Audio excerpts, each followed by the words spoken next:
अस्सलाम स्टूडेंट्स, कैसे हो बच्चों? खैरियत से हो? तबीयत ठीक है? चलें जी, हम अपने स्मार्ट हैंडआउट में आते हैं और आज का जो पहला टॉपिक है हमारा वो हमारा है आइजा 560 सब्सिक्वेंट इवेंट। सही है,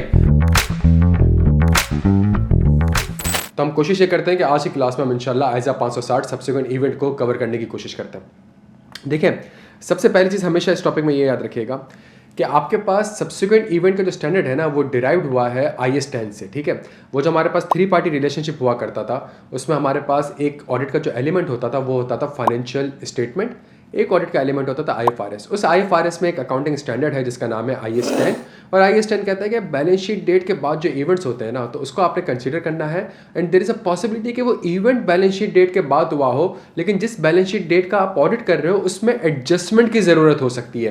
और अगर एडजस्टमेंट की ज़रूरत नहीं हुई, मतलब नॉन एडजस्टिंग इवेंट है, तो आपको कोई ना कोई डिस्क्लोजर भी देना पड़ेगा। सही है, तो ये हमारे पास वो स्टैंडर्ड जो है आपसे IS 10 बात करता था।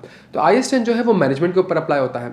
तो ऑडिटर की जिम्मेदारी क्या है, तो आप समझने की कोशिश करिएगा कि एक फाइनेंशियल स्टेटमेंट है 31 दिसंबर 2024 के, और इस फाइनेंशियल स्टेटमेंट्स के ऊपर ऑडिटर ओपिनियन एक्सप्रेस करने जा रहा है। तो क्या ऑडिटर की जिम्मेदारी है ये कि वो बैलेंस शीट डेट के बाद के इवेंट्स को कंसीडर करे और ये असेस करे कि यार कोई ऐसे इवेंट तो नहीं है जिसकी वजह से बैलेंस शीट में जो नंबर्स आ रहे हैं वो चेंज हो सकते हैं। हाँ जी, जल्दी बच्चों, बस यही हमारे पास आ जाता है ऑब्जेक्टिव। ऑडिटर की जिम्मेदारी relating to event in an audit of financial statements. The objective of the auditor is to obtain sufficient appropriate audit evidence about whether events occurring between the date of the FS and the date of the auditor's report। सही है, अब इस सारी चीज़ को examiner ने या standards ने हमारे पास जो बाइफिकेट किया है, वो बाइफिकेट कुछ इस तरीके से किया है कि अगर आपके पास ये बैलेंस शीट डेट है प्यारे बच्चों, लेट्स से अगर आप ऑडिट कर रहे हैं 31 दिसंबर 2024 का और ये आपकी बैलेंस शीट डेट है, तो इस बैलेंस शीट डेट से लेके जिस तारीख को ऑडिट रिपोर्ट साइंड होगी, यहाँ से लेके यहाँ तक ऑडिटर ने ऑडिट प्रोसीजर्स परफॉर्म करना है ताकि sufficient appropriate audit evidence obtain कर सके। सही है, अच्छा, इसके बाद के जो इवेंट्स होंगे let's say financial statement issue तक और आफ्टर दी FS इशू तक, एक और केस आ जाएगा आफ्टर दी FS इशू तक। इस पूरे सिनेरियो में ऑडिटर की कोई जिम्मेदारी नहीं है कि वो ऑडिट प्रोसीजर परफॉर्म करेगा। क्या यहाँ तक बात समझ आती है मेरे बच्चों को?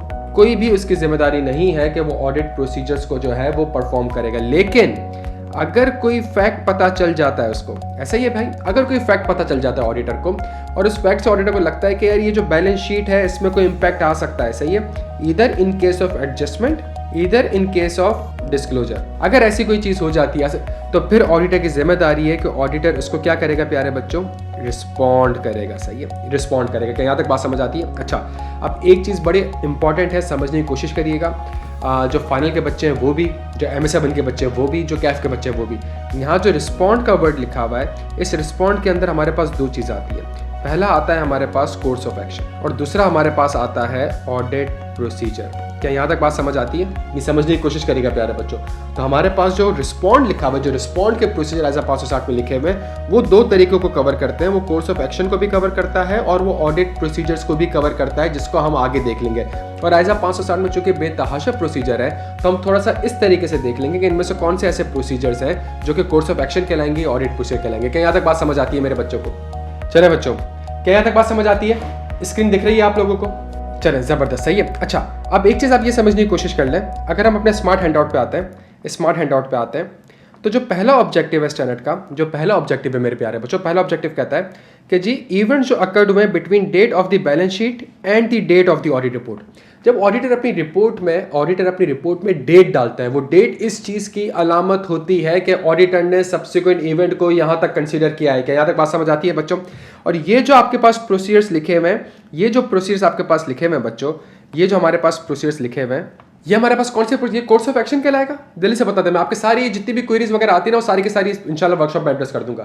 क्या ये कोर्स ऑफ एक्शन कहलाएगा कि मैनेजमेंट का प्रोसेस समझूंगा कि वो किस तरीके से सब्सिक्वेंट इवेंट्स को आइडेंटिफाई करती है, मैनेजमेंट से इंक्वायर करूंगा क्या कोई सब्सिक्वेंट इवेंट आइडेंटिफाई हुआ है, मैं मिनट्स ऑफ द मीटिंग देखूंगा, मैं मैनेजमेंट से रिटर्न रिप्रेजेंटेशन लूंगा। क्या ये कोर्स ऑफ एक्शन है? नहीं बच्चों, ये हमारे पास क्या कहलाएंगे, ये हमारे पास क्या कहलाएंगे, जल्दी से बता दें। ये सारे के सारे हमारे पास कहलाएंगे ऑडिट प्रोसीजर्स। ये वो ऑडिट प्रोसीजर्स हैं जिससे आपको sufficient appropriate audit evidence obtain होता है। क्या यहाँ तक बात समझ आ रही है? कोर्स ऑफ एक्शन से जरूरी नहीं है कि आपको sufficient appropriate audit evidence obtain हो। क्या यहाँ तक फर्क समझ आ रहा है मेरे बच्चों को? जबरदस्त जबरदस्त, सही है। तो ये वो प्रोसीजर्स हैं जिससे सब्सिक्वेंट इवेंट आइडेंटिफाई होते हैं, सही है, जिससे ऑडिटर को सब्सिक्वेंट इवेंट आइडेंटिफाई होता है। मैंने अभी लास्ट फ्राइडे एक रिपोर्ट साइन करवाई, और जिस दिन मैंने रिपोर्ट साइन करवाई, क्या तारीख थी, 31 जनवरी थी, फ्राइडे को, सही है। तो 31 जनवरी को जब मैंने रिपोर्ट साइन करवाई, ईयर एंड हमारा पास 30 सितंबर 2024 था, तो मैंने ये देखा कि मैंने 31 जनवरी तक, मेरी रिपोर्ट में जो डेट आ रही थी वो 31 जनवरी तक आ रही थी। ये जो प्रोसीजर्स थे ये मैंने 31 जनवरी तक परफॉर्म किए थे। यहां तक बात समझ आ गई? फिर सैटरडे आ गया, संडे आ गया, मंडे आ जाएगा, एक हफ्ता और आ जाएगा। अब मैं उस क्लाइंट पे क्या कोई मजीद ऑडिट प्रोसीजर्स परफॉर्म करूंगा मेरे बच्चों? मैं मजीद कोई भी ऑडिट प्रोसीजर परफॉर्म नहीं करूंगा। अच्छा, उसके बाद ये आपके पास कुछ एडिशनल प्रोसीजर्स हैं, और ये भी अगेन आपके पास ऑडिट प्रोसीजर्स ही हैं बच्चों, सही है। अच्छा, उसके बाद सेकंड ऑब्जेक्टिव आ जाता है, और सेकंड ऑब्जेक्टिव क्या है? सेकंड ऑब्जेक्टिव इसकी बात कर रहे हैं, सही है। सेकंड ऑब्जेक्टिव इसकी बात कर रहा है कि ऑडिट रिपोर्ट साइन हो गई है, जो मैंने लास्ट फ्राइडे साइन करी, एफएस इशू होने से पहले और ऑडिट रिपोर्ट साइन होने के बाद। सेकंड ऑब्जेक्टिव आपका ये है कि अगर ऑडिट रिपोर्ट साइन होने के बाद, लेकिन before the date of FS issue, अगर कोई, क्या ऑडिटर की जिम्मेदारी है? तो देखें वर्ड कितना अच्छा लिखा है, the auditor has no obligation, no, अब आपकी कोई जिम्मेदारी, मेरी इस वक्त अभी कोई जिम्मेदारी नहीं, मैं अच्छा से वीकेंड एंजॉय कर रहा हूं, अगले हफ्ते भी अच्छे से एंजॉय करूंगा, दूसरे क्लाइंट पे फोकस करूंगा। मेरी कोई ऑब्लिगेशन नहीं है, ऑब्लिगेशन नहीं है कि मैंने कोई ऑडिट प्रोसीजर परफॉर्म करना है to identify subsequent event after the date of audit report. यहां तक बात समझ आती है मेरे बच्चों को? लेकिन हाउएवर, तभी ऑब्लिगेशन का वर्ड लिखा हुआ है, रिस्पॉन्सिबिलिटी का वर्ड नहीं लिखा हुआ, तभी ऑब्लिगेशन का वर्ड लिखा हुआ है, रिस्पॉन्स। हाउएवर, तभी यहां पे वर्ड आ रहा है कि अगर ऑडिटर को पता चल जाए, अगर मंडे ट्यूसडे में जाता हूं, मुझे पता चल गया कि भाई ट्रम्प की हुकूमत आ चुकी है, और ट्रम्प ने जो है वो बहुत सारे वो लगा दिए हैं, टैरिफ वगैरह इंपोज कर दिए, उससे जो मेरा क्लाइंट है जिसका मैं ऑडिट कर रहा हूं उसके ऊपर एक इंपैक्ट आ सकता है, या उसकी गोइंग कंसर्न में हिट आ सकती है, तो अब मेरी जिम्मेदारी हो गई है, अब मेरी जिम्मेदारी है, तो ऑडिटर ने रिस्पॉन्ड करना है मेरे प्यारे बच्चों के। यहां तक बात समझ आती है? यहां तक बात समझ आती है? अच्छा, अब मुझे फौरन से बता दें, ये जो 3 प्रोसीजर्स आपके पास लिखे हुए हैं, कि अगर कोई फैक्ट मुझे पता चलता है, कहां फैक्ट पता चलता है? मुझे यहां पे पता चलता है, सही है। मुझे यहां कहीं पे आके मुझे पता चलता है कि ट्रंप ने लेट से टैरिफ इंपोज कर दिया, और इससे ये जो मैं जिस कंपनी को ऑडिट कर रहा हूं उसमें लेट से गोइंग कंसर्न का इंपैक्ट हो सकता है, सही है। इससे लेट से उनके पीपी या इन्वेंट्री में इंपैक्ट आ सकता है, लेट से उनके रिसीवेबल में इंपैक्ट आ सकता है। क्या यहां तक बात समझ आती है? अगर ये हो गया तो प्यारे बच्चों सुनिएगा मेरी बात को, ये जो प्रोसीजर में discuss the matter with the management and those charge with governance, determine whether the FS needs amendment, and if so inquire how management intends to address the matter in the financial statement. ये मेरे पास क्या कहलाएंगे बच्चों? जल्दी से बता दें, ये मेरे पास क्या कहलाएंगे मेरे बच्चों? जबरदस्त जबरदस्त जबरदस्त। इससे मुझे मेरी बात समझिएगा, क्या इससे आपको, इन प्रोसीजर से आपको इस चीज के ऊपर एविडेंस मिल रहा है कि पीपी की इंपेयरमेंट ठीक है? क्या इन प्रोसीजर से आपको इस चीज के ऊपर एविडेंस मिल रहा है कि इन्वेंट्री की इंपेयरमेंट सही है? नहीं बच्चों, ये आपका क्या कहलाएगा? ये आपका कोर्स ऑफ एक्शन कहलाएगा। तो अगर एग्जामिनर को इसकी बाइफिकेशन नहीं पता होगी, एग्जामिनर आपसे कहे कि मुझे ऑडिट प्रोसीजर बता दो, तब भी आप ये लिख सकते हैं, सही है। तो मैं दोनों में तफरीक भी बता दूंगा और दोनों में फर्क भी बता दूंगा। अगर जब मैनेजमेंट से आपने डिस्कस करा हो, मैनेजमेंट ने कहा ठीक है हम अपने फाइनेंशियल स्टेटमेंट्स को अमेंड कर देते हैं, तो carry out the audit procedure necessary in the circumstances on the amendment. For example amendment क्या होने जा रही है? अमेंडमेंट ये होने जा रही है कि लेट से एग्जाम्पल दे रहा हूं, सही, एग्जाम्पल दे रहा हूं, लेट से रिसीवेबल इंपेयर्ड होने जा रहा है, लेट से रिसीवेबल इंपेयर्ड होने जा रहा है। अगर ऐसी कोई चीज होने जा रही है प्यारे बच्चों, अगर ऐसी कोई चीज होने जा रही है, तो ये जो लिखा हुआ है carry out the procedure necessary in circumstances, ये किसके ऊपर, ये कौन से प्रोसीजर है? जल्दी से बता दें, ये कौन से प्रोसीजर्स होंगे? ये मुझे रिसीवेबल की इंपेयरमेंट के ऊपर ऑडिट प्रोसीजर परफॉर्म करने पड़ेंगे। और अब ये बात आइजा 560 से निकल के कहां जा चुकी है मेरे बच्चों? जल्दी से बता दो, अब ये चीज आइजा 560 से निकल के कहां जा चुकी है? ये रिसीवेबल की इंपेयरमेंट में जा चुकी है। क्या यहां तक बात समझ आती है? अच्छा, अगर फॉर एग्जाम्पल सब्सिक्वेंट इवेंट में कोई ऐसा मैटर है जो कि लिटिगेशन एंड क्लेम्स का है, सही है, तो अब ये बात आइजा 560 से उठ के कहां जा चुकी है? जल्दी से बता दें, अब ये बात आइजा 560 से उठ के कहां जा चुकी है? ये चीज आइजा 501 में जा चुकी है। अगर सब्सिक्वेंट इवेंट का मैटर गोइंग कंसर्न का है, तो ये बात आइजा 560 से निकल के कहां जा चुकी है? आइजा 570 पे जा चुकी है। इसका मतलब ये हो गया कि ये जो आपके पास लाइन लिखी हुई है ये लिंक हो सकती है किसी भी आइजा के साथ। क्या यहां तक बात समझ आती है मेरे बच्चों को? क्लियर हो मेरे बच्चों? यहां पे डन हो गया। Extend the audit procedure referred above. कौन से वाले रेफर्ड अबव भाई? ये वाले रेफर्ड अबव, सही है। ये वाले जो प्रोसीजर्स थे, ये वाले जो प्रोसीजर्स थे, अब उनको एक्सटेंड करना पड़ेगा to the date of new audit report. क्या यहाँ तक बात समझ आती है? बिकॉज जब ये इवेंट आ गया ट्रम्प का, तो अब आप वापस जाके मैनेजमेंट को न्यू ऑडिट रिपोर्ट इशू करेंगे, और न्यू ऑडिट रिपोर्ट में जो डेट आएगी वो आज की आएगी। आपने तो सब्सिक्वेंट इवेंट के प्रोसीजर यहाँ तक परफॉर्म करे थे, इसको एक्सटेंड करना पड़ेगा to the date of new audit report. क्या यहाँ तक बात समझ आती है मेरे बच्चों को? बेहतरीन हो गया भाई, बेहतरीन हो गया। अच्छा, और फिर उस वक्त तक ऑडिट रिपोर्ट प्रोवाइड नहीं की जाएगी जब तक फाइनेंशियल स्टेटमेंट को, अमेंडेड फाइनेंशियल स्टेटमेंट को, अब अमेंडमेंट होने जा रही है, लिटिगेशन हो सकता है, कुछ भी हो सकता है, जब तक अमेंडेड एफएस को बोर्ड ऑफ डायरेक्टर अप्रूव ना कर दे मेरे बच्चों। क्या यहाँ तक बात समझ आती है? फिर अगर मैनेजमेंट अमेंड नहीं करती, अगर मैनेजमेंट अमेंड नहीं करती, तो आपने ये देखना है कि ऑडिट रिपोर्ट साइन तो हो चुकी है, साइन तो हो चुकी है, लेकिन क्या इश्यू हुई है? अगर ऑडिट रिपोर्ट इश्यू नहीं हुई है तो हथियार आपके सामने है बच्चे, प्यारे बच्चे, हथियार आपके हाथ में, तो आप मॉडिफाई कर देंगे ओपिनियन। लेकिन अगर ऑडिट रिपोर्ट इश्यू हो चुकी है मेरे बच्चों, ऑडिट रिपोर्ट इश्यू हो चुकी है, सही है, और मैनेजमेंट अमेंड नहीं करी और आपको लगता है कि अमेंडमेंट होनी चाहिए, तो इस केस में आप क्या करेंगे? हथियार तो आपके पास से निकल चुका है, सही, एक ही गोली थी आपके पास और वो आपने फायर कर चुके हैं, तो आपके पास से रिपोर्ट तो इश्यू हो चुकी है, सही है। तो आप मैनेजमेंट को आप धमका नहीं सकते कि मैं मॉडिफाई ओपिनियन दूंगा। मैनेजमेंट बोल के बेटा तुम्हारी ऑडिट रिपोर्ट तो मेरे पास ऑलरेडी पड़ी है और अब मैं शेयर होल्डर को सारे सबको जमा करा दूंगा, तो आप मैनेजमेंट को नोटिफाई करेंगे कि खुदा का वास्ता है फाइनेंशियल स्टेटमेंट को इशू मत करना, सही है। और अगर फाइनेंशियल स्टेटमेंट आपने अगर इशू कर दी, तो मैं उसके ऊपर रिलायंस जो शेयर होल्डर लेगा उसके रिलायंस को रोकने के लिए मैं किसी भी हद तक जा सकता हूँ, और उस हद तक जाने के लिए आपको क्या ऑब्टेन करना पड़ेगा प्यारे बच्चों? जल्दी से बता दें। Legal advice. क्या यहाँ तक बात समझ आती है हमें? बेहतरीन हो गया। सिमिलरली हमारे पास थर्ड ऑब्जेक्टिव है, और third objective exactly same objective है, बस फर्क इतना है कि एफएस इशू होने के बाद आपको ये सारे मैटर्स पता चलने, सही है। तो हमारे पास आंसर सेम है, ये चीज़ एग्जैक्टली सेम है, ये चीज़ एग्जैक्टली सेम है जो मैंने आपको ऊपर पढ़ाई, ये चीज़ हमारे पास एग्जैक्टली सेम है, बस कुछ फ़र्क आ रहा है मेरे बच्चों, बस कुछ फ़र्क आ रहा है। और फ़र्क ये आ रहा है, ये जो लाइन आपके पास आ रही है ये ऐड हो जाएगी, ऐसा ही है, बिकॉज फाइनेंशियल स्टेटमेंट जब इशू हो चुके हैं, फाइनेंशियल स्टेटमेंट जब इशू हो चुके तो इसका मतलब है शेयर होल्डर के पास ऑडिट रिपोर्ट आ चुकी है। समझने की कोशिश करिएगा, इस केस में क्या फाइनेंशियल स्टेटमेंट्स और ऑडिट रिपोर्ट शेयर होल्डर के पास आ चुकी थी? क्योंकि एफएस तो इशू ही नहीं हुए थे, उससे पहले इवेंट हुआ था। एफएस तो इशू ही नहीं हुए थे बच्चों, से पहले इवेंट हुआ था, समझ आ रही है? एफएस इशू ही नहीं हुआ था, उससे पहले इवेंट हुआ था।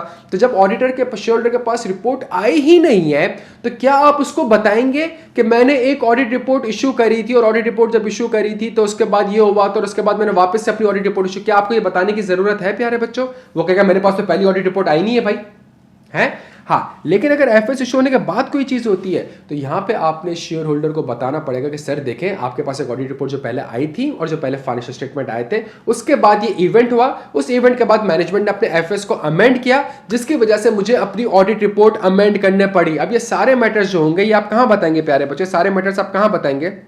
या तो आप एम्फेसिस ऑफ मैटर पैराग्राफ में बता सकते हैं, या अदर मैटर पैराग्राफ में बता सकते हैं, और इसको इंशाल्लाह हम कल जो रिपोर्टिंग क्लास है उसमें हम डिस्कस करेंगे। डन हो गया प्यारे बच्चों। और एक और स्टेप जो है इसमें नया आ जाएगा, वो ये आ जाएगा, कौन सा नया आ जाएगा? ये वाला, review the steps taken by the management. क्यों? बिकॉज जब सबको एफएस मिल चुके हैं तो मैनेजमेंट, आप देखें, अब एफएस वापस से अमेंड होंगे, ऑडिट रिपोर्ट वापस से इशू होगी, तो इन सब में 8, 10, 15 दिन और लग जाएंगे। जब 8, 10, 15 दिन और लग जाएंगे तो क्या आप वेट करते रहेंगे कि शेयर होल्डर को जो ऑडिट रिपोर्ट मिल गई है वो उस पर कंटिन्यू रिलायंस लेता रहे बच्चों? कॉमन सेंस वाले बात, जब एक चीज़ गलत है, क्या आप उसको मैनेजमेंट चाहेगी या ऑडिटर चाहेगा कि ऑडिट शेयर होल्डर जो है वो उस रिपोर्ट को रखा रहे अपने पास और उसके बेसिस पर अपनी डिसीजन मेकिंग करता रहे? नहीं। तो उस वक्त जब तक नई ऑडिट रिपोर्ट इशू नहीं हो जाती, तो मैनेजमेंट ने स्टेप्स लेने हैं शेयर होल्डर्स को, स्टेक होल्डर्स को कम्युनिकेट करने के कि भाई इसी ऑडिट रिपोर्ट पे आप रिलायंस ना ले, मार्केट में एक नई ऑडिट रिपोर्ट आने वाली है। प्यारे बच्चों को यहाँ तक बात समझ आती है? अच्छा, एक चीज़, अगर मैनेजमेंट नेसेसरी स्टेप्स नहीं लेती, यहाँ पे एक सिनेरियो ऐड हो रहा है, सही है, या जिनको प्रीवियसली एफएस मिल चुके हैं, और या तो मैनेजमेंट अपने फाइनेंशियल स्टेटमेंट को अमेंड नहीं करती, तो यहाँ पे एक जो पहले सिनेरियो होता था कि ऑडिट रिपोर्ट इशू हुई है या नहीं हुई, ये वाला सिनेरियो अप्लाई होगा प्यारे बच्चों? ये वाला सिनेरियो अप्लाई नहीं होगा, बिकॉज ऑडिट रिपोर्ट इशू हो चुकी है, because of financial statement issue हुए हैं, तो उसके साथ ऑडिट रिपोर्ट भी इशू हुई होगी। क्या यहाँ तक बात समझ आती है? तो जो पुराना ऑब्जेक्टिव था, जो ये ऑब्जेक्टिव हमने पढ़ा था, इसके अंदर बस आप यहाँ पे 2 स्टेप्स को ऐड कर देंगे, और ये वाला ऑडिट रिपोर्ट इशूड वाली चीज़ ख़त्म हो जाएगी,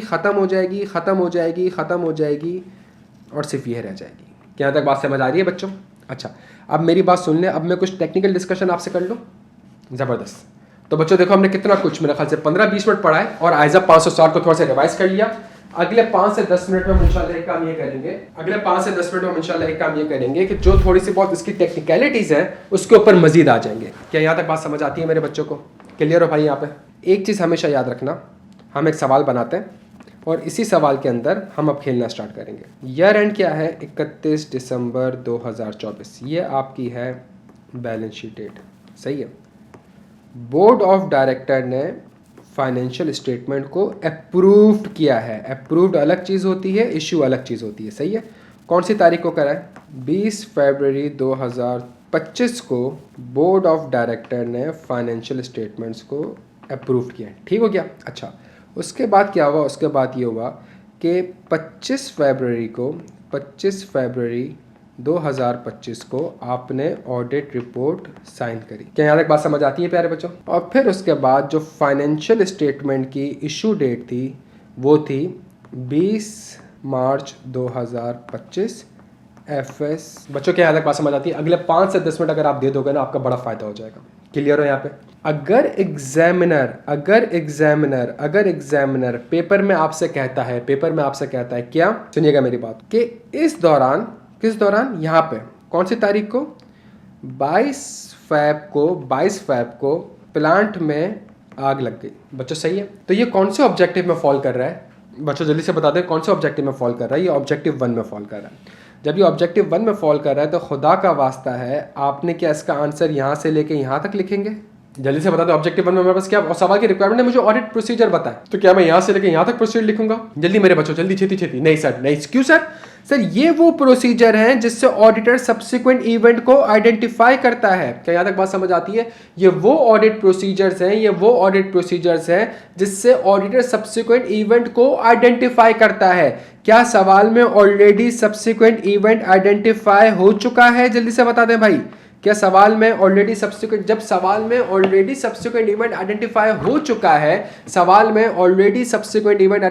चुका है तो आप क्यों ये प्रोसीजर लिखेंगे कि मैं सब्सिक्वेंट इवेंट के प्रोसीजर परफॉर्म करूंगा? क्या यहाँ तक बात समझ आ रही है बच्चों? तो सवाल पूरा का पूरा कहां से बना है भाई? जल्दी से मुझे बता दें, सवाल पूरा का पूरा कहां से बना है? जल्दी से बता दें, सवाल पूरा का पूरा कहां से बना है? आइजा 560 से बना है, ऐसा ही है। लेकिन इसका आंसर कहां से होगा? जल्दी से बता दें, इसका आंसर कहां से होगा? जल्दी से बता दें मेरे बच्चों, इसका जो आंसर हमारे पास होगा वो आइजा 570 गोइंग कंसर्न से भी हो सकता है। इसका आंसर हमारे पास आइजा 500 ऑडिट प्रोसीजर्स से हो सकता है। क्या यहाँ तक बात समझ आती है मेरे बच्चों को? ये बहुत बड़ी एक गलती करते हैं और बच्चा जो रट्टे वाली अप्रोच से उसको छाप के आ जाता है ना, वो गलत कर देता है बच्चों। क्लियर हो गया हम सारे यहाँ पे? समझ आ रही है बच्चों? अब यही इवेंट अब यहाँ पे होता है। क्या मतलब? ये इवेंट अब होता है 10 मार्च 2025 और प्लांट में आग लग जाती है। यही इवेंट अब हमारे पास यहाँ पे होता है। कब होता है? ऑडिट रिपोर्ट साइन होने के बाद। अगर बच्चों ये इवेंट हो जाता है यहाँ पे 10 मार्च को प्लांट में आग लग गई, सही है, तो ये हमारे पास कौन सा सिनेरियो हो गया? हमारे पास जो क्वेश्चन नंबर है वो क्वेश्चन है हमारे पास 2। और क्वेश्चन 2 क्या है? क्वेश्चन 2 सिंपल सा ये है कि जो इवेंट हुआ है वो बैलेंस शीट, वो ऑडिट रिपोर्ट साइन होने के बाद हुआ है, लेकिन बिफोर एफएस इशू हुआ है। क्या यहाँ तक बात समझ आती है बच्चों? जबरदस्त बात हो गई ऑब्जेक्टिव 2। लेकिन अगर क्वेश्चन में लिखा हुआ है कि मुझे ऑडिट प्रोसीजर्स बताएं, किसके ऊपर? ऑन द रिक्वायर्ड अमेंडमेंट के ऊपर, और सवाल भी कितने नंबर का आया है भाई? सिर्फ 4 मार्क्स का। तो इसका मतलब है जो प्लांट में आग लगी है, स्टैंडर्ड एग्जामिनर आपसे चाह रहा है कि उस आग लगने के ऊपर जो प्रोसीजर्स परफॉर्म होंगे आपने वो बताने। क्या मैं सही कह रहा हूं, गलत कह रहा हूं? रिक्वायर्ड अमेंडमेंट, वापस से आ जाओ कैफेट की समरी में। रिक्वायर्ड अमेंडमेंट क्या लिखा हुआ था भाई? क्या लिखा हुआ था?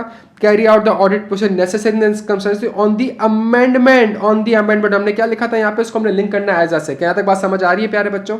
यहाँ तक बात समझ आ रही है? तो इसके लिए जो प्रोसीजर्स होंगे मेरे पास, वो हमारे पास ये हो सकता है भाई प्लांट में आग लग गई है तो मैनेजमेंट का डिस्क्लोजर दिया है कि नहीं दिया, क्या वो इंश्योर्ड है तो मैं इंश्योरेंस का एग्रीमेंट देख लूंगा, गोइंग कंसर्न अप्लाई हो रहा है तो गोइंग कंसर्न की असेसमेंट देख लूंगा, मैनेजमेंट से कैश फ्लोज एंड पीएनएल के फोरकास्ट देख लूंगा। क्या यहाँ तक बात समझ आ रही है? आंसर मेरा यहाँ से नहीं है, सुनिएगा मेरी बात को, आंसर यहाँ से नहीं है। लेकिन अगर पेपर में सवाल आ जाता है, या तो स्टूडेंट आपसे कहता है कि ऑडिट प्रोसीजर बताएं, या कोर्स ऑफ एक्शन बताएं, सही है, कोर्स ऑफ एक्शन बताएं इन द अबव सिनेरियो। और सवाल आपके पास आ जाता है 10 मार्क्स का प्यारे बच्चों। अब क्या करेंगे जल्दी से बता दें, अब क्या करेंगे मेरे बच्चों, जल्दी छेती छेती। अब क्या करेंगे, अब वो कहता है कि इन द अबव सिनेरियो, और इन द अबव सिनेरियो क्या है, ऑडिट रिपोर्ट साइन होने के बाद एक इवेंट हुआ है लेकिन एफएस इशू होने से पहले हुआ है, सही है। और इन द अबव सिनेरियो बताएं आपका कोर्स ऑफ एक्शन क्या होगा, बताएं आपकी स्ट्रेटेजी क्या होगी, बताएं आपके ऑडिट प्रोसीजर क्या होंगे। अब क्या लिखेंगे प्यारे बच्चों, अब जो आपका आंसर होगा वो आंसर आपका पूरा यहां से लेके यहां तक होगा। क्या यहां तक बात समझ आ रही है प्यारे बच्चों?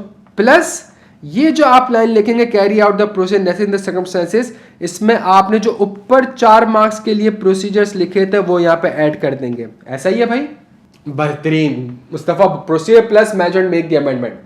क्या यहाँ तक बात समझ आ रही है? क्या यहाँ तक बात समझ आ रही है? तो ये वाली लाइन ना छाप के आ जाना, carry out the audit process necessary in the circumstances of the amendment that is inquire with the management, सही है, या inspect the insurance agreement, evaluate the adequacy of the disclosure, सही है, obtain the going concern assessment from the management, inspect the cash flows and PNL forecast. क्या यहां तक बात समझ आ रही है प्यारे बच्चों? तो इसका पहला आंसर क्या होगा, आंसर सामने लिखा हुआ है, सही है, मैं आपके साथ पढ़ रहा हूं। The auditor has no obligation to perform any audit procedure, ये वाला पैराग्राफ लिखेंगे पूरा, सही है। उसके बाद discuss the matter with the management, determine whether FS needs amendment, inquire how management intends to address the matter in the FS, सही है। ये सारी चीजें लिखेंगे। If management amends the FS, the auditor shall, दूसरा वाला पढ़ रहा हूं, extend the audit procedure referred about to the date of new audit report, सही है। रेफर्ड अबाउट जगह आप क्या लिख देंगे, सब्सिक्वेंट इवेंट के procedure, provide a new audit report. और जब ये लाइन लिखेंगे carry out the audit procedure necessary in the circumstances, तो यहां से आप 4-5 एरोज निकाल लेंगे, 4-5 मजीद प्रोसीजर निकालेंगे। क्या कि मैनेजमेंट से मैं इंश्योरेंस का एग्रीमेंट देख लूंगा, सही है, मैनेजमेंट से मैं गोइंग कंसर्न की असेसमेंट ले लूंगा, मैनेजमेंट से कैश फ्लोज एंड पीएनएल के फोरकास्ट ले लूंगा। क्या यहां तक बात समझ आती है मेरे बच्चों को? बेहतरीन हो गया बच्चों, ज़बरदस्त। तो ये हमारे पास तो थोड़ा बहुत फ़र्क समझ में आया कि कोर्स ऑफ एक्शन क्या होता है और ऑडिट प्रोसीजर्स क्या होता है, और ये स्टैंडर्ड्स के अंदर बताए गई ये चीज़ें। अगली जो सबसे इंपॉर्टेंट चीज़ है वो आइजा 580 है,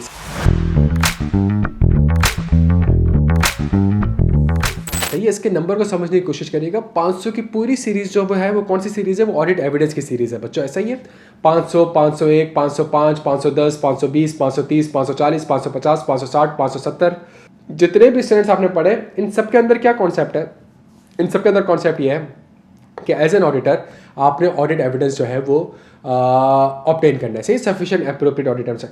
इन सारे स्टैंडर्ड के बाद एक स्टैंडर्ड आता है जिसका नाम है आइजा 580 रिटन रिप्रेजेंटेशन, और वो आपसे कहता है कि कुछ सिनेरियोज ऐसे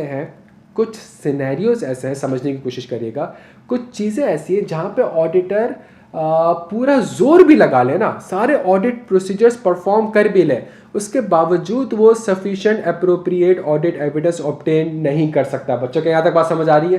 कि यहाँ तक बात समझ आ रही है? मैं एक बड़ी ख़तरनाक लिंकिंग आपको समझाने की कोशिश कर रहा हूँ। अगर आप समझ गए ना बच्चों, तो आपकी ज़िंदगी बड़ी आसान रहेगी और आपको ये स्टैंडर्ड समझ में आ जाएगा। डन हो गया? ये याद है मेरे बच्चों? आजा 200। क्या मैं एब्सोल्यूट एश्योरेंस ऑब्टेन कर सकता हूँ? और मैं एब्सोल्यूट एश्योरेंस ऑब्टेन क्यों नहीं कर सकता? क्यों? बिकॉज मेरे पास इनहेरेंट, ये 2 मिनट मेरी बात समझ जाओगे, बहुत ज़बरदस्त चीज़ सिखा रहा हूँ, एक अच्छी तालीम दे रहा हूँ, समझने की कोशिश करिएगा, सही है। इनहेरेंट लिमिटेशन है, और वो इनहेरेंट लिमिटेशंस क्या है? वो इनहेरेंट लिमिटेशंस हैं एस्टिमेट्स, फ्रॉड, सैम्पलिंग, और मैनेजमेंट में नॉट प्रोवाइड ऑल इन्फॉर्मेशन। ऐसा ही है भाई, ऐसा ही है। अच्छा, जहाँ ये ख़त्म हुआ स्टैंडर्ड ख़त्म हुआ, फ़ौरन से हमारे पास कौन सा आ गया था? आइजा 315। आइजा 315 ने कहा कि भाई जो रिस्क है ना वो 2 किस्म के, एक आप कह लें नॉर्मल रिस्क है, दूसरा आप कह लें सिग्निफिकेंट रिस्क है। और सिग्निफिकेंट रिस्क के लिए जो हमारे पास क्राइटेरिया है वो कॉम्प्लेक्सिटी है, मैनेजमेंट बायसनेस है। टेक्निकली स्पीकिंग किस चीज़ की बात कर रहा है कि अगर किसी रिस्क में एस्टिमेट्स हैं, अगर किसी रिस्क में फ्रॉड है, अगर मैनेजमेंट की बायसनेस है, सही, outside the normal course of business है, ठीक है, तो अगर इस तरह की चीज़ें इन्वॉल्व होंगी इसके अंदर, तो ये रिस्क कौन सा तस्वीर किया जाएगा बच्चों? जल्दी से बता दें। तो इसका मतलब है वो याद आ रहा है कि भाई इनकी वजह से अगर आप एब्सोल्यूट एश्योरेंस ऑब्टेन नहीं कर सकते, तो इसका मतलब है इसके ऊपर आपने ज़्यादा तवज्जो देनी है। ऐसा ही है। सिग्निफिकेंट रिस्क क्या आता है? स्पेशल ऑडिट कंसिडरेशन, इसके ऊपर तो आपने ज़्यादा तवज्जो देनी है। ऐसा ही था भाई, जब आपने इसके ऊपर ज़्यादा तवज्जो देनी, तो आप जितनी भी तवज्जो दे दें, देयर इज़ अ पॉसिबिलिटी कि क्या आप फ्रॉड के ऊपर sufficient appropriate audit evidence obtain कर सकते हो? बच्चों जल्दी से बता दो, क्या आप फ्रॉड के ऊपर sufficient appropriate audit evidence obtain कर सकते हो? जल्दी से बता दो। क्या आप एस्टिमेट्स के ऊपर sufficient appropriate audit evidence obtain कर सकते हो? जल्दी से बता दो। क्यों? बिकॉज मैनेजमेंट ने ही फ्रॉड किया है और आपका प्रोसीजर क्या था, आप मैनेजमेंट से ही इंक्वायरी कर रहे होते थे। क्या यहां तक बात समझ आ रही है प्यारे बच्चों कि भाई कोई फ्रॉड तो नहीं हुआ? आपकी असेसमेंट क्या है? मैनेजमेंट की बनाई हुई जर्नल एंट्रीज को देख रहे हैं, मैनेजमेंट की बनाई हुई इनवॉइसेस को देख रहे हैं। क्या यहां तक बात समझ आती है मेरे को? एस्टिमेट जो है, क्या इनके ऊपर थर्ड पार्टी एविडेंस अवेलेबल होता है? आप मैनेजमेंट के बनाए हुए एस्टिमेट्स को वेरीफाई कर रहे हैं। तो इसका मतलब है अब हम फंस गए। जब हम फंस गए तो स्टूडेंट का परेशान मत हो। आपने जितनी मेहनत करनी थी मैंने मेहनत कर ली है। आपको सेव करने के लिए मैं एक और स्टैंडर्ड नाजिल कर रहा हूं जिसका नाम है आइजा 580, और वो ये कहता है कि जी ऑडिट प्रोसीजर्स अगर आप परफॉर्म करते हो तो क्या इससे आपको सफिशिएंट एप्रोप्रिएट ऑडिट एविडेंस मिल रहा है? Yes, no. अगर सफिशिएंट एप्रोप्रिएट ऑडिट एविडेंस नहीं मिल रहा है तो आपको क्या मिल रहा है? ऑडिट एविडेंस मिल रहा है। तो इस ऑडिट एविडेंस के साथ आप क्या चिपका दें? रिटन रिप्रेजेंटेशन चिपका दें, तो आपको sufficient appropriate audit evidence obtain हो जाएगा। इसका मतलब है आपने ऑडिट प्रोसीजर परफॉर्म किया है। सही है, ये नहीं है कि मैनेजमेंट आपको प्रोसीजर परफॉर्म करने नहीं दे रही और आपको sufficient appropriate audit evidence obtain नहीं हो रहा तो आपने मैनेजमेंट से रिटन रिप्रेजेंटेशन। इसका ये मतलब नहीं है। आपको जितने प्रोसीजर स्टैंडर्ड ने बताए थे वो आपने सारे परफॉर्म कर लिए, और उन प्रोसीजर्स को परफॉर्म करने के बावजूद आपको sufficient appropriate audit evidence obtain नहीं हो रहा, बल्कि आपको ऑडिट एविडेंस ऑब्टेन हो रहा है। तो उस ऑडिट एविडेंस को सपोर्ट करने के लिए आप क्या ऑब्टेन कर लेंगे प्यारे बच्चों? उस ऑडिट एविडेंस को सपोर्ट करने के लिए आप क्या ऑब्टेन करेंगे? रिटन रिप्रेजेंटेशन ऑब्टेन करेंगे, ताकि आपको क्या मिल जाए? Sufficient appropriate audit evidence obtain हो जाए। क्या यहां तक बात समझ आती है मेरे बच्चों को? क्लियर हो बच्चों? तो अब इसमें फौरन से देखो, एक चीज बड़ी इंपॉर्टेंट है। जब भी मैनेजमेंट के सामने रिटन रिप्रेजेंटेशन होगी, तो कुछ IFRS है। पहला कौन सा है? आइजा 240। क्या 240 के ऊपर कोई IFRS है? नहीं। आप जो मैनेजमेंट से रिटन रिप्रेजेंटेशन लेते हो उसकी दो हेडिंग्स होती हैं। पहली हेडिंग होती है क्या FS IFRS के हिसाब से बने, और दूसरी हेडिंग होती है कि क्या आपने सारी की सारी इन्फॉर्मेशन प्रोवाइड कर दी है। तो आइजा 240 के ऊपर चूंकि कोई IFRS नहीं है तो इस हेडिंग के अंडर आप मैनेजमेंट से कोई भी रिप्रेजेंटेशन ऑब्टेन नहीं करते। अलबत्ता ऑल इन्फॉर्मेशन, क्या ये रेलिवेंट है? आप मैनेजमेंट से कहोगे भाई मुझे लिख के दो कि तुमने मुझे अपने सारे के सारी फ्रॉड की असेसमेंट बता दी है, तुम्हारे पास जितनी भी नॉलेज ऑफ फ्रॉड है वो सारी की सारी तुमने मुझे कम्युनिकेट कर दी है। बच्चों आइजा 240 याद आ रहा है? मैनेजमेंट से इंक्वायरी करते थे इन सब के बारे में, याद आ रहा है? तो वो जो इंक्वायरी करी थी क्या वो सफिशिएंट होता है? मैं आपको वापस आइजा 240 दिखा देता हूं। आइजा 580 के अंदर जो चीजें आ रही हैं, यही फायदा है स्मार्ट हैंडआउट का प्यारे बच्चों, सही। और ये स्मार्ट लेक्चर्स के अंदर मैंने इसको इस तरीके से कवर किया हुआ है कि जब इसको पढ़ाया तो मेरे आपके सामने आइजा 240 आ गया था। ये मुझे अभी हाथों से करना पड़ रहा है, स्मार्ट लेक्चर में वो फॉरन से हो गया था, और यही टाइम सेव होता है हमारा। याद आ रहा है? Inquiry with the management. क्या inquiry alone can provide sufficient appropriate audit evidence? जल्दी से बताते हैं नहीं। तो इसी चीज को सपोर्ट करने के लिए बच्चों मैंने क्या करा, मैनेजमेंट से लिखवा लिया, सही है। इसी तरीके से 501 लिटिगेशन एंड क्लेम, और मैनेजमेंट से कहा लिख के दो कि सारे के सारे एक्चुअल और सस्पेक्टेड लिटिगेशन क्लेम आपने मुझे कम्युनिकेट कर दिए। इसी तरीके से एज अ 540, क्या 540 के ऊपर कोई IFRS होता है? यस सर, एस्टिमेट्स के पीछे कोई ना कोई फाइनेंशियल रिपोर्टिंग फ्रेमवर्क होगा। तो लिख के दो कि जितनी भी एजम्पशंस है वो as per financial reporting framework क्या है प्यारे बच्चों? एस्टिमेट्स क्या होनी चाहिए? एजम्पशंस की बेसिस पर एजम्पशंस क्या होनी चाहिए? रीजनेबल। इसी तरीके से रिलेटेड पार्टी प्रोसीजर आ रहा है, कंप्लीटनेस ऑफ रिलेटेड पार्टी। याद आ रहा है बच्चों? Completeness of related party. तो कंप्लीटनेस ऑफ रिलेटेड पार्टी में आप क्या लिखते थे? मैनेजमेंट से इंक्वायरी करते थे, मैनेजमेंट की इन्वेस्टमेंट रजिस्टर देख रहे होते थे, शेयर होल्डर रजिस्टर, तो मैनेजमेंट के बनाए हुए डॉक्यूमेंट्स देख रहे हैं, उससे कहाँ सफिशिएंट एप्रोप्रिएट ऑडिट एविडेंस मिलेगा? सफिशिएंट एप्रोप्रिएट ऑडिट एविडेंस ये होता है कि third party directly written form, original form, तो ये सारी खुसूसियात उसके अंदर मौजूद नहीं है। तो आपको ऑडिट एविडेंस तो ऑब्टेन मिला है, और जो आइजा ने आपको प्रोसीजर बताया वो तो आपने परफॉर्म कर लिया। उस ऑडिट एविडेंस को मजीद मजबूत करने के लिए आप मैनेजमेंट से कहेंगे लिख के दो कि जितनी भी RP हैं वो सारी की सारी account for disclose as per IAS 24 हो गई है। बच्चों याद आ रही है ये लाइन? ये हमने IAS 24 में आइजा 550 जब मैंने आपको लास्ट वीक रिवाइज कराया था उसमें एक्जैक्टली ये लाइन पढ़ाई थी आपको। और लिख के दो कि सारी की सारी RP का आपने मुझे कम्युनिकेट कर दी है। बच्चों के यहाँ तक बात समझ आती है? तो ये कुछ स्पेसिफिक आइजाज हैं जहां मैनेजमेंट से आप रिटन रिप्रेजेंटेशन ऑब्टेन करोगे मेरे बच्चों के। यहाँ तक बात समझ आ रही है? जल्दी जवाब दे दें। तो ये मैनेजमेंट से कुछ स्पेसिफिक होंगी रिटन रिप्रेजेंट जहां आप मैनेजमेंट से ऑब्टेन करोगे। अच्छा, जब ये स्पेसिफिक आइजाज एंड अदर्स के ऊपर मैं आपके पास थोड़ी देर में आता हूं, सही है। तो अगर स्पेसिफिक आइजा के ऊपर आप मैनेजमेंट के पास गए और मैनेजमेंट को आपने बोला कि भाई रिलेटेड पार्टी के ऊपर मुझे रिटर्न लिख के दो कि सारी की सारी आरपी आपने मुझे कम्युनिकेट कर दी है, मैनेजमेंट कहा तुमने मुझसे पूछा था तो मैंने जवाब तो दे दिया था, तो तुम क्यों लिखवाना चाह रहे हो? तो आप मैनेजमेंट को बोलेंगे भाई मैं इसलिए लिखवाना चाह रहा हूँ बिकॉज जब मैंने आपसे पूछा था तो उससे मुझे ऑडिट एविडेंस मिला था सफिशिएंट एप्रोप्रिएट। ऑडिट एविडेंस में जो एप्रोप्रिएट है वो दो किस्म की होती है, रेलिवेंट एंड रिलायबल। तो अगर मैनेजमेंट आपको रिटर्न रिप्रेजेंटेशन प्रोवाइड नहीं करती, भाई अगर मैनेजमेंट आपको रिटर्न रिप्रेजेंटेशन प्रोवाइड नहीं करती तो आप मैनेजमेंट डिस्कस करोगे, क्यों नहीं करते? डिस्कस क्यों करोगे? मैनेजमेंट को आप कहोगे जानी एक महीने पहले जब मैंने तुझसे इंक्वायरी करी थी कि कोई फ्रॉड हुआ है, तूने तो बड़े सीना तान के कहा था कि कोई भी फ्रॉड नहीं हुआ।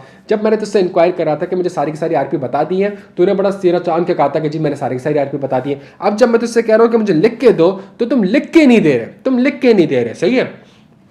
तो आप मैनेजमेंट डिस्कस करेंगे। जब मैनेजमेंट आपसे डिस्कस करने के बाद जैसे ही आप अपने रूम से निकलेंगे तो आप मैनेजमेंट की इंटेग्रिटी को रीवैल्यूएट करेंगे कि यार ऐसा क्या है कि मुंह से तो बोल रही है लेकिन लिख के नहीं दे रही है, सही, मुंह से तो बोल रही है लेकिन लिख के नहीं दे रही, तो कहीं मैनेजमेंट की इंटेग्रिटी पे डाउट तो नहीं है। आप मैनेजमेंट की इंटेग्रिटी को रीवैल्यूएट करेंगे और फिर उसके बाद आप एप्रोप्रिएट एक्शन लेंगे। अब एप्रोप्रिएट एक्शन क्या है कि अगर मैनेजमेंट की इंटेग्रिटी पे डाउट क्रिएट हो गया है तो जिस चीज के ऊपर रिटर्न रिप्रेजेंटेशन आपने मांगी है वो अब साइड में हो जाएगी। समझ आ रही है बात? जिस चीज के ऊपर आपने रिटर्न रिप्रेजेंटेशन मांगी वो साइड में हो जाएगी। अब आप कहोगे भाई अब तो बात तुम्हारे कैरेक्टर की आ गई है, सही है, अब ये वाली बात तो छोड़ दो तुम कि तुमने फला जगह झूठ बोला है, मुझे फला जगह एविडेंस चाहिए, ये वाली बात तो साइड में कर दो। अब तो बात तुम्हारी इंटेग्रिटी की आ गई है। मैं तुमसे मांगने आया था रिलेटेड पार्टी के ऊपर रिटर्न रिप्रेजेंटेशन, तुमने मुझे नहीं दी रिटर्न रिप्रेजेंटेशन, मैंने तुमसे डिस्कस किया, डिस्कस करने के बाद जब मैं निकला तो मुझे तुम्हारी इंटेग्रिटी पे डाउट हुआ, तो अब तो मैं अपने जहन से रिलेटेड पार्टी रिटर्न रिप्रेजेंटेशन को भूल चुका हूं। बिकॉज अब तो मेरे लिए जो बहुत बड़ी बात है वो ये है कि तुमने जो मुझे फिक्स एसेट के ऊपर एविडेंस दिए थे पता नहीं वो सही है कि गलत है, बिकॉज मुझे तुम्हारी इंटेग्रिटी पे डाउट है। तुमने जो मुझे रिसीवेबल के ऊपर एविडेंस दिए थे पता नहीं वो सही है कि नहीं है, मुझे उसको, और तुमने जो मुझे फ्रॉड के ऊपर रिटर्न रिप्रेजेंटेशन दे दी थी मुझे तब उसके ऊपर भी डाउट क्रिएट हो रहा है, बिकॉज तुम्हारे कैरेक्टर पे डाउट हो गया है, मुझे तुम्हारी इंटेग्रिटी पे डाउट क्रिएट हो गया। क्या यहां तक बात समझ आती है मेरे बच्चों को? और अगर मैनेजमेंट आपको प्रोवाइड कर देती है, अगर मैनेजमेंट रिटर्न रिप्रेजेंटेशन प्रोवाइड कर देती है, लिख के भी दे देती है, लिख के भी दे देती है, तो इसके बाद स्टैंडर्ड आपसे कहता है कि यार वो जो आप मैनेजमेंट ने आपको लिख के दिया उसकी रिलायबिलिटी के ऊपर डाउट क्रिएट हो सकते हैं दो सिनेरियोस में। पहला, जब पूरे ऑडिट में कहीं पे भी अगर मैनेजमेंट की इंटेग्रिटी पे डाउट क्रिएट हो गया तो इसका मतलब है मैनेजमेंट जो लिख के दे रही है क्या उस पर भी डाउट क्रिएट होगा कि नहीं होगा? जल्दी से बता दें। और ये लाइन कहां से चिपकाई गई है? ये लाइन आइजा 240 से चिपकाई गई है। बच्चों को यहां तक बात समझ आती है? मैनेजमेंट ने आपको सारी की सारी रिटर्न रिप्रेजेंटेशन प्रोवाइड कर दी है और during the course of the audit आपको पता चला मैनेजमेंट ने फला जगह पे फ्रॉड किया हुआ है, तो जो मैनेजमेंट ने आपको लिख के दिया है क्या वो आपके लिए रेलेवेंट है या उसकी रिलायबिलिटी पे डाउट क्रिएट हो गया है? अच्छा, सेकंड चीज, अगर मैनेजमेंट, हमारी इक्वेशन क्या होती थी? Audit evidence plus written representation is equal to sufficient appropriate audit evidence. Management ने आपको ये भी दिया हुआ है और आपने ये भी ऑब्टेन किया हुआ है, और अगर ये दोनों में और इन दोनों में अगर इनकंसिस्टेंसी हो गई, एविडेंस कुछ और मिला है, रिटर्न रिप्रेजेंटेशन कुछ और मिली है बच्चों, तो इसका मतलब है मैनेजमेंट ने जो रिटर्न रिप्रेजेंटेशन दी है उसकी रिलायबिलिटी पे डाउट क्रिएट हो चुका है। क्या ये बात समझ आती है आपको? फॉर एग्जाम्पल, आपको ये ऑडिट एविडेंस मिला, मैनेजमेंट ने आपको लिख के देगा मैंने सारी की सारी आरपी आपको कम्युनिकेट कर दी है, लेकिन जब आपने प्रोसीजर परफॉर्म किए तो आपको पता चला कि आपको एक न्यू रिलेटेड पार्टी, ऑडिटर ने एक न्यू रिलेटेड पार्टी आइडेंटिफाई कर ली। तो ऑडिट एविडेंस ये कहता है कि न्यू रिलेटेड पार्टी आइडेंटिफाई हुई है और मैनेजमेंट ने आपको ये लिख के दिया कि जी न्यू रिलेटेड पार्टी जो है मैंने सारी की सारी आरपी आपको कम्युनिकेट कर दी है। क्या ये इनकंसिस्टेंसी है प्यारे बच्चों? अगर तो इनकंसिस्टेंसी है तो फिर ऑडिटर प्रोसीजर परफॉर्म करेगा कि सही क्या है, ऑडिट एविडेंस सही है कि रिटर्न रिप्रेजेंटेशन सही है, सही है, और उसके लिए ऑडिटर अपने रिस्क असेसमेंट को रिवाइज करेगा और उसके अगेंस्ट मजीद प्रोसीजर परफॉर्म करेगा। क्या यहाँ तक बात समझ आती है?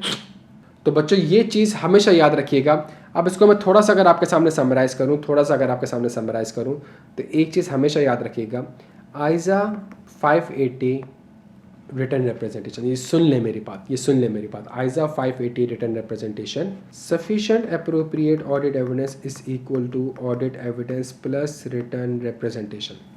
क्या यहाँ तक बात समझ आती है प्यारे बच्चों?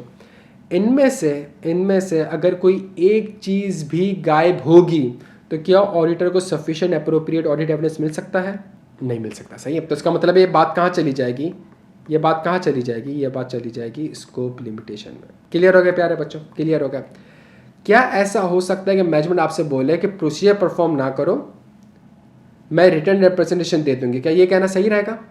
इनमें से कोई एक चीज़ भी छुपा दें आप, अगर आपको ऑडिट एविडेंस नहीं मिल रहा या आपको रिटर्न रिप्रेजेंट नहीं मिल रहा, तो क्या आपको सफिशिएंट एप्रोप्रिएट ऑडिट एविडेंस मिल सकता है प्यारे बच्चों? नहीं मिल सकता। यहाँ तक बात समझ आती है, यहाँ तक बात समझ आती है। ये जो रिटर्न रिप्रेजेंटेशन है प्यारे बच्चों, इसमें कुछ स्पेसिफिक आइजाज हैं और अदर्स हैं।